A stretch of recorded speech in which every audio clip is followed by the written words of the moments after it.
What's going on, everybody? I am here to do a review for the movie Doctor Strange in the Multiverse of Madness, but as you can see, I'm not in my usual dwellings right now. You know, usually when you see me doing a movie review, you got the plain white background, a bright light on my face, mainly from my monitor, and a webcam. But as you can see, the quality is a little bit more crispier this time. And no, it's not because I upgraded, although I really do need to upgrade it whenever I get the chance to do so. But, you know, I'm comfortable with what it is right now. But there's a reason why the background looks the way that it does. That is because for the first time ever, I am doing a movie review on my channel as a collab. And not a collab virtually where someone's on another screen and I'm on one screen, but I'm actually in a studio where I'm doing a collab with somebody who is, I guess you can say, a huge supporter of my channel. I'm a huge supporter of their channel. I'm practically on their channel every single week. We actually did a collab talking about the movie Get Out a couple years ago, about some controversy with the nomination that it got in a particular category, but we haven't had the opportunity to do another collab since then.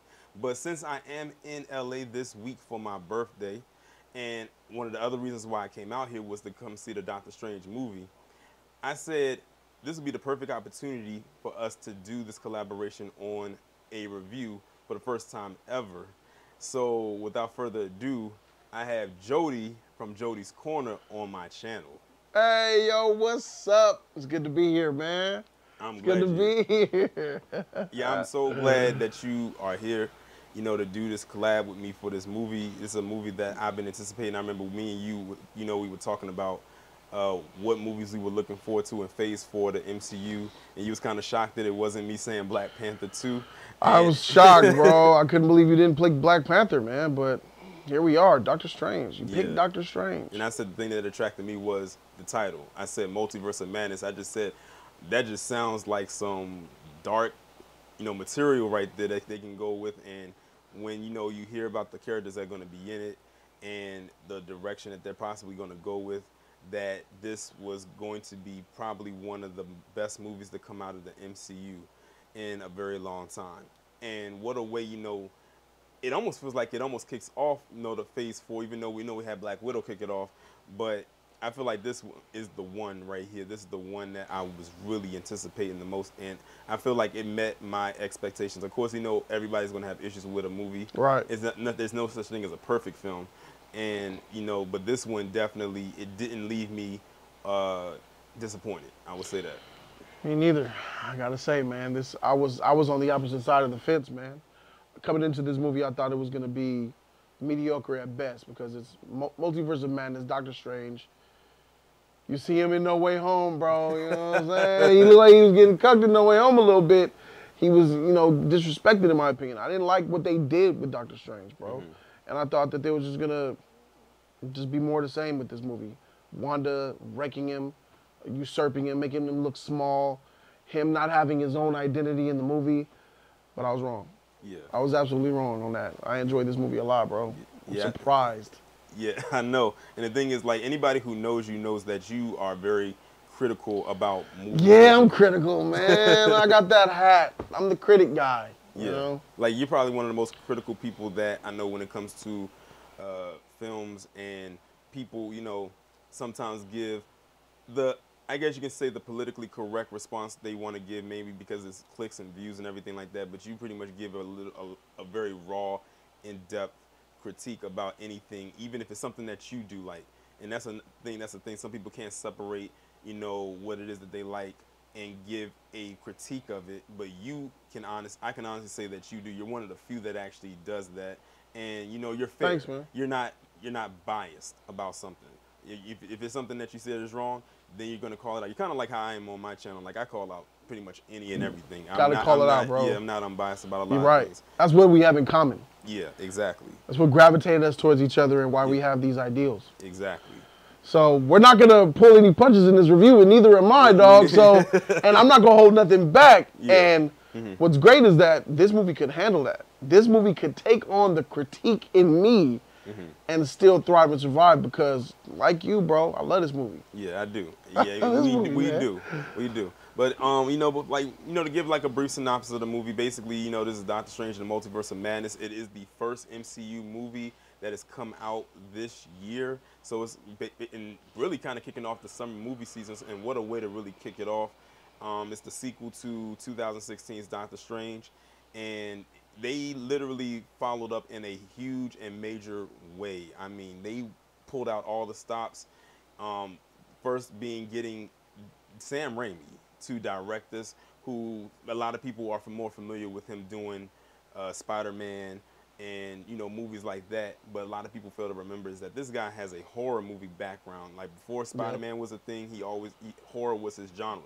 So I like that he combined something that he knows and what he started off with something that really made him a bankable and profitable and more well-known director, and fused both of those together to make such a massive project such as this, which I'm sure was not easy for him to do, considering the circumstances that he had to deal with, with the. What do you mean by the circumstances? Like, we're talking about this movie initially had an entirely different director. Yeah, originally it was Scott Derrickson. Originally Scott Derrickson, but when he gave his pitch to Kevin Feige, it's almost like he wanted to go. It was almost like he was going into an R-rating territory, kind of like, and Kevin Feige had to pull him back from the ledge, all the way back, and said it's gonna be PG-13. Right, because he said, "Yo, Marvel's first R-rated horror movie." And Kevin was like, "Huh? Nah, what you talking about, player?" He was like, "You didn't clear that with me." Yeah, we got to bring somebody else in here who can actually do what I need them to do. Yeah, he said, Sam Raimi. And he pulled in Sam Raimi, which I think was an awesome Great replacement. pull, great get. Yeah, I don't think I would have given this gig to anyone else to replace Scott Derrickson for doing this movie. But when I said the circumstances he had to deal with, is because he had to film this movie during a pandemic, and that could not have been easy to do, especially on a movie of this magnitude and of this scale. People don't factor that in, bro. People don't understand to replace another director during a pandemic. All that weight on your shoulder, bringing in Danny Elfman, changing up his style, doing it his way, and landing the way he did, kicking. This ain't the same movie without Sam Raimi, bro. Oh, most definitely. Sam Raimi's imprint is all over this movie. This is his movie. And you can literally tell, like, anybody who's like watched like Sam Raimi movies, a director has a style of shooting, and you can always tell when a director is shooting a movie, and you can tell that's who that is. Like, for instance, Spike Lee. Yeah, Spike Lee always does that zoom shot or that motion shot that Spike Lee is known for. So whenever you see it in a Spike Lee movie, you like, or in a movie period, you know that it was Spike Lee that did it because of certain shots that he did. Like, I loved how Sam Raimi did those swirl shots, like them shots where he would twist the camera like this. He did it a few times, and I like it because it's called the Multiverse of Madness. So you're thinking it's like taking you in a spiral type of thing. You're literally like, I like how he did those particular shots, and I like how he was able to literally capture pretty much everything. Like, he literally, like, his directing literally told a story, and that's literally what you're supposed to do. When you're directing, it's supposed to tell a story that flows. It has a beginning, it has a middle, and it has an end, and then you have your little fillers here and there. And Sam Raimi really knows how to, like, direct. Hopefully this is not the last time that the MCU uses him. Hopefully they bring him back and continue to use him going forward. Yeah, they have to bring him back.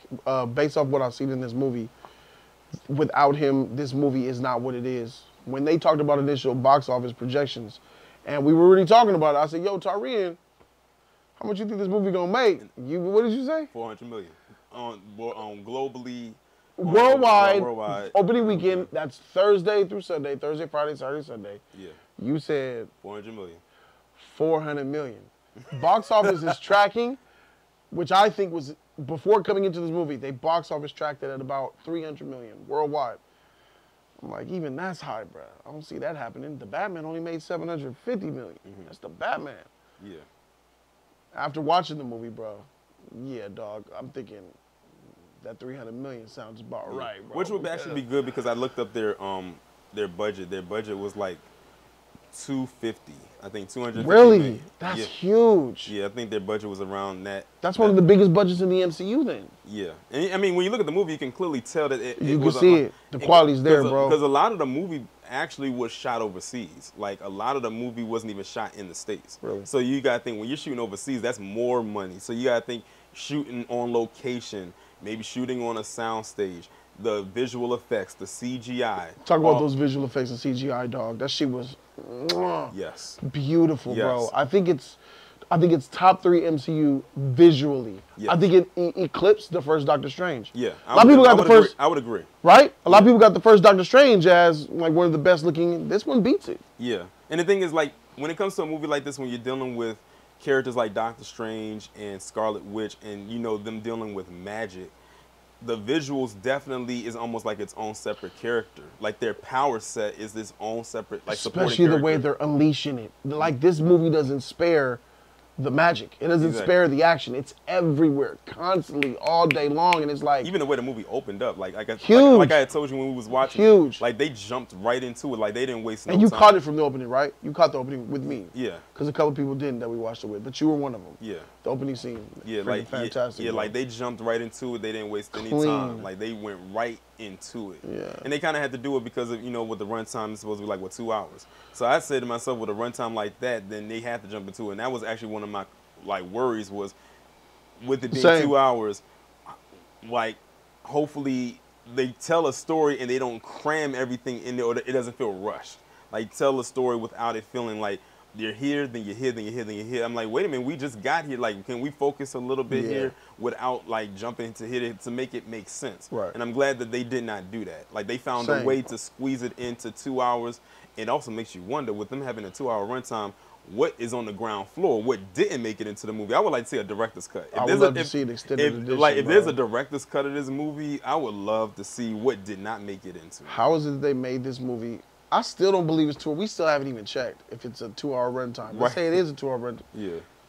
It felt like 2.5, or it felt like 2:15. Yeah. But it's big. It's as big as a 3-hour movie. Yeah, it didn't drag. I feel like I got hit with 3-hour movie material, like Endgame and Infinity War, in a smaller amount of time. Which means they're throwing a lot at you, but you're getting that experience, bro. There's a lot of characters in here that I liked. For me, the best character, Wanda. I think everybody will agree that Wanda Maximoff, aka the Scarlet Witch, is lit. I even, you know, said earlier, I said Wanda is the real MVP. I didn't respect her as much, dog. After WandaVision, I was low on Wanda. I liked her. I liked Wanda even in WandaVision. I didn't like WandaVision. Yeah. But I thought Wanda was alright. This movie really bolstered her up there, bro.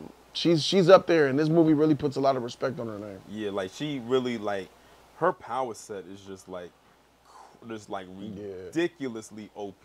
And I kind of knew going into this that it was going to be that way because of how WandaVision ended. When she got a hold, you know, of that book, The Darkhold, and she started to read from it and astral project, which is crazy because we talked about the astral projection earlier. She's the only person that can astral project while she's awake. Because, you know, the others, like Doctor Strange, he has to be asleep while he astral projects. She can be up and do it. That right there just showed you how powerful she was just on that part alone. And like I said, the visuals on her powers was just simply amazing. Even the stuff that she was doing, you know, we're not going to do any spoilers, but some of the stuff that she was doing, you know, climbing out, just it's just like visually it was really dope to see what they did with her powers in particular. Not to, you know, push any other person to the side who had visual effects behind them as well, but her powers was just stunning to look at, just to watch. And, you know, shout out to Elizabeth Olsen, who is bodying this role, and it's like she just gets better and better from the time that we first got introduced to her in Ultron to where she is now. It's a lot of growth. It's a lot of growth. Like, you can tell, like, she went from Scarlet Witch being this little girl, even though Elizabeth Olsen is an adult, but they portrayed her as a young girl, to with that accent, with the accent, that Russian accent that went away, and then, you know, coming into her own, being this, getting her own show. Yeah, exactly. Showing her own show, her own narrative, and then this on an epic level. Exactly. She's big time now. Oh yeah, like her stock has definitely Her stock has risen. It's up there. That paycheck demand, I think she might be replacing Scarlett Johansson as far as the highest paid actress in the MCU. And you want to know what's so crazy? Like, she's the sister to the Olsen twins, and she has literally eclipsed them in just a short amount of time. She has. That's what happens when you join the MCU. That's right, exactly. Yeah.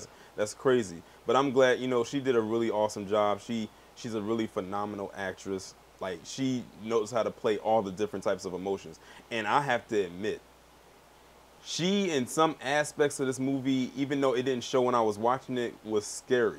Like, some with the dialogue that I would say that she had some of the best dialogue. Some of the stuff that she was saying, like, she was like, damn, I can't believe she actually said that. Like, and she was like savage shit. Yeah, she was blunt. Straight savage. Like, real savage. Yeah. Like, for those of y'all, if y'all go watch the movie, you'll see exactly what I mean. And can't believe some of the stuff that was coming out of her mouth.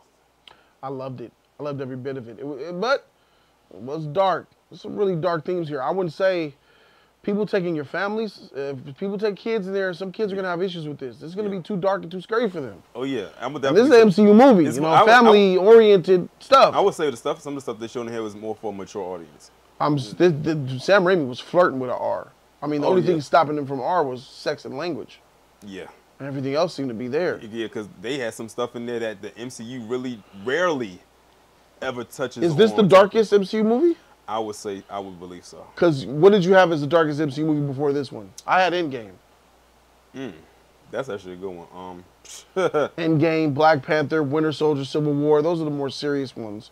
Yeah. But for me, it was Endgame. And this one, the stakes seem more serious with Endgame, but this one is more darker than Endgame.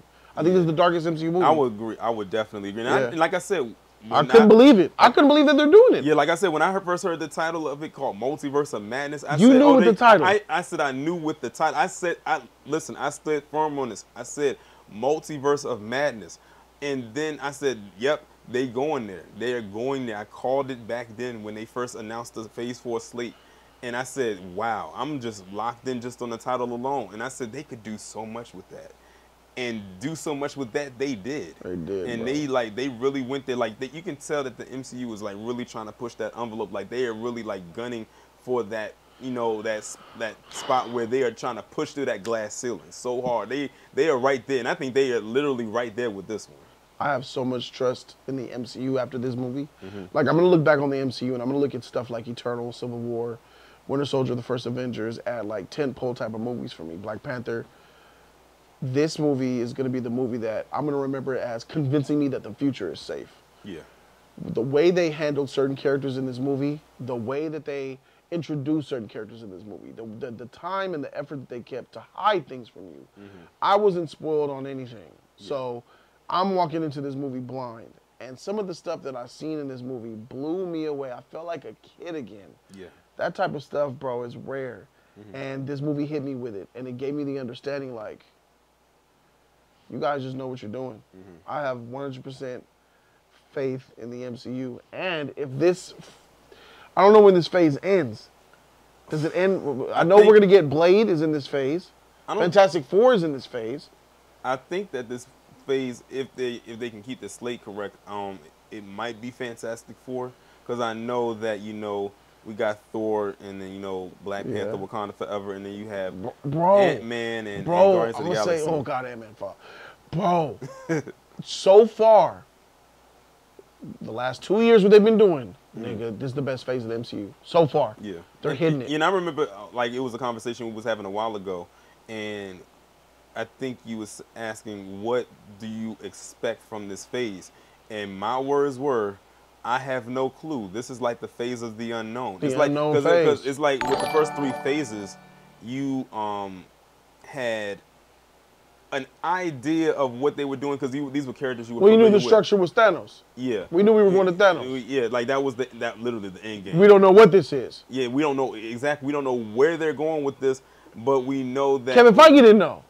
Because the article that came, they're having a retreat right now, figuring out what to do with the next 10 years of the MCU. So even they didn't know. Right. They're just really, they have a plan as far as a little botch of what Phase 4 is, but we don't know where it's going to end. Exactly. So you're right. And you know what? I actually like that. I think I do too, bro, because these movies are fire. Yeah, I like not knowing what, because I don't want it to be predictable. I don't want to go into it knowing what's going to happen, like, oh, I called it. I don't want to call it. Like, I really don't want to call it. Like, it's like I said, like, even going into this movie, I just knew it was going to have some dark elements to it, but damn, I didn't know it was going to go that dark. I mean, I didn't know they were going to go there with a lot of the stuff that they showed. I'm still shocked at some of the stuff that they did in this thing. I'm still am. shocked. I can't believe some of the stuff that they showed here. Yeah. I'm still trying to wrap my mind around, like, dang, bro, did I really feel uncomfortable watching this movie for a second? Like, wait a minute. Be mindful. Some of you people who are, you know, sensitive to spiritual things, sorcery, certain dark elements. Yeah, that type of stuff. It flirts and flaunts and taunts and messes with you. Yeah, it definitely goes. It might make certain people feel uncomfortable. Yeah.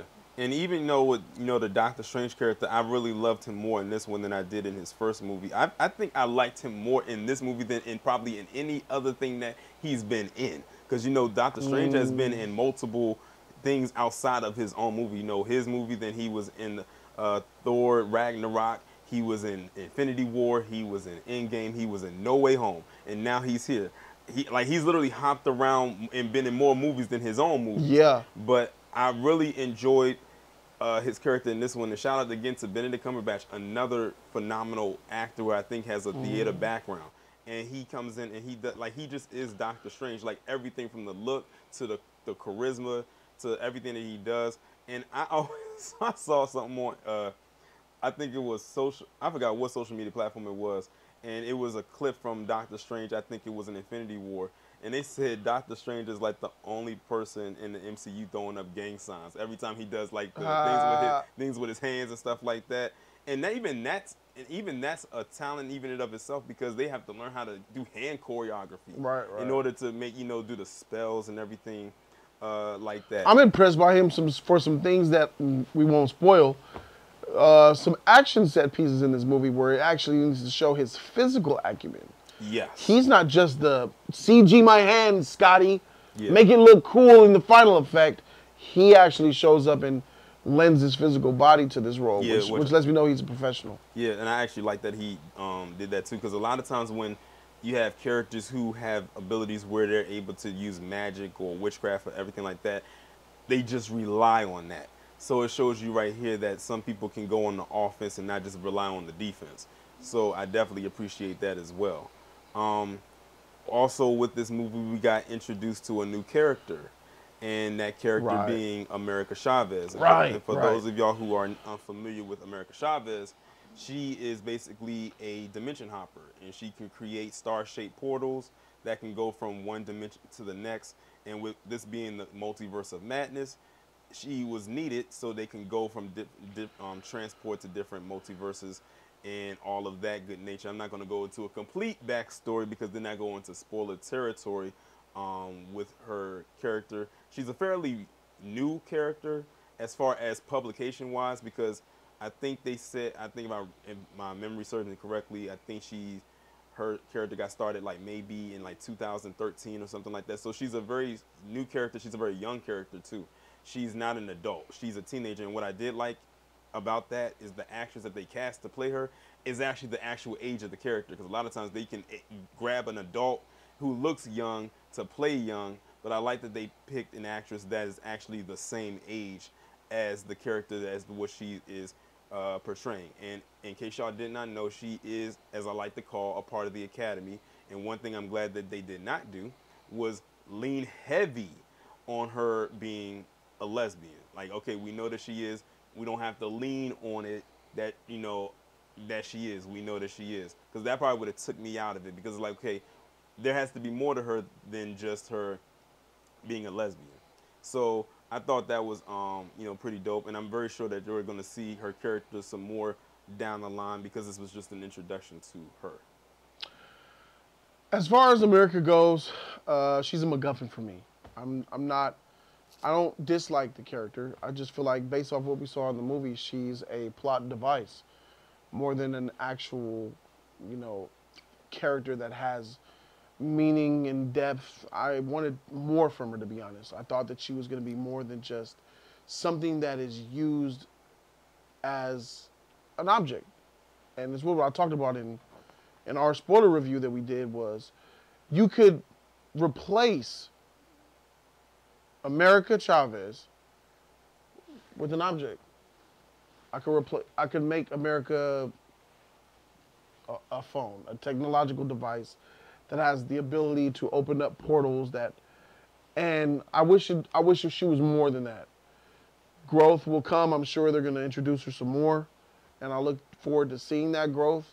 But as far as me, she could have been rewritten out and put in place of a book, an artifact, a staff, a sword, a wand, a spell. She could have been anything. And I just wish that she got more than what she got, in my opinion. That's where I'm at with America. Yeah, so you're saying basically not necessarily, it's not like you don't care about the character, it's not that you don't like her, it's just that you wish she had more to do. Yeah, it's not that I don't like her, it's that I wish that she was more. I wish she was more than a MacGuffin in this movie. I will say that, I could, agree to that, that she could have did a little bit more, because I'm not gonna lie, that was a character that I was actually looking forward to, because I like. She was a little bit of hype about her, like, yo, she's tight, Because one thing I like to do is look up or become knowledgeable of characters that I'm not too familiar with. Like, all the other characters that was in this movie, we already knew about. They were pretty much established. She was the newcomer. Right. A lot of people weren't familiar with her, except those who have read her comics. And like I said, her comics are really new.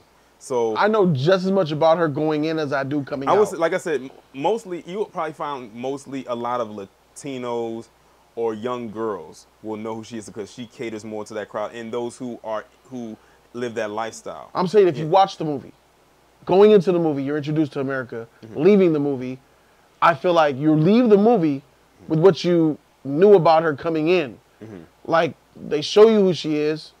I feel like you know who America is in the first 15 minutes.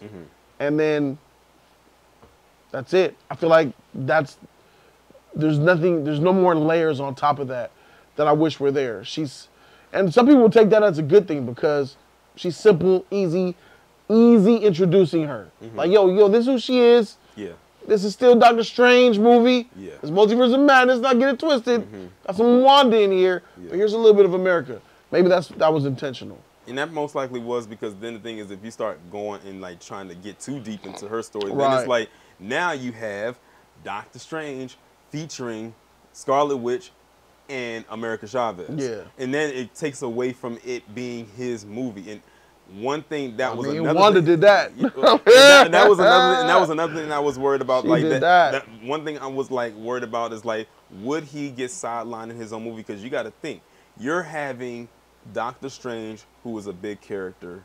Then you have Wanda, who has worked up to being a big character in this movie.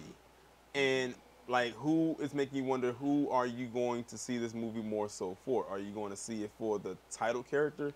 Or are you going to see it for a side character who is a bigger character than just a regular side character? Because I'm going to be honest, Wanda's scenes edges out Doctor Strange's scenes. Edges out? For sure. You're being nice. Wanda scenes blows away Doctor Strange scenes for me. She's wiping them. And not even just with some of the stuff that comes out of her mouth, bro. Yeah. Some of the stuff she says, bro. Yeah. Is absolutely savage and inappropriate. Like, goddamn, it makes you just, like, some of the stuff that she said just make you want to peel her wig back. Bro, she's got that. So I think by a lot, I think she outshines. Doctor Strange is not a bad character, though, in this movie. He's really good. Yeah. This is probably Wanda's this is probably one of the best that we like. I think that you will ever enjoy his character is in this role. I think that you might be right. I think that it's crazy when you think about it. Like, Doctor Strange did his thing. This is probably the best he's ever been in the MCU. Yeah. And it still wasn't enough for him to be the best in the movie. Like, that's just how good Wanda is. Yeah. Like, I mean, and the thing is, I think a lot of people going into the movie probably, it's not like they weren't expecting that. Because, like, I told somebody the other day, I can't remember who it was. I know it was somebody here. I said, some of y'all don't realize how big of a fan base Wanda actually has. I said I think her fan base started to increase when she did what she did to Thanos at the end of Endgame. And then when they gave her show at WandaVision, it increased. I think that WandaVision did. And then when they finally announced that she was the Scarlet Witch, seeing her in her costume, like, that increased it even more. And I said, with this movie right here, it's going to take off after that. Like literally, I can see it right now. Halloween. It's gonna be a lot of Scarlet Witch costumes. A lot of these Comic Cons. Facts. It's gonna be a lot of women and girls dressing up as Wanda Maximoff, aka the Scarlet Witch. I'm calling it now. She looked good in the costume, bro. She looked really nice. She was she was comic accurate. She looked good in it. Yeah. And Elizabeth I like Olsen how they redesigned her costume because in the show in WandaVision, she didn't have any sleeves. She was sleeveless. Yeah, they looked a little bit more basic in WandaVision, but you know that budget's in this bad boy. But they said, oh, we about to increase we about to the budget. do that. We about to improve that. So they gave her a whole look, and I'm glad they stepped away from the long coat because I'm like that now. That looks like the Dark Phoenix, the Fox version. Fuck. So I'm glad that they had her look the way that she did. But yeah, like her whole listen. If I couldn't even bring myself to give her a bad critique. Can't. Like I can't like her. What you gonna critique? What are you gonna critique? You can't. Like her character was flawless. I mean, her portrayal was flawless. It's one of the best performances of an MCU character. Yeah, and she's got it on lock. And she plays a villain very well. Like she played a villain very well. And the thing is, going into the movie, you don't think she's going to be a villain.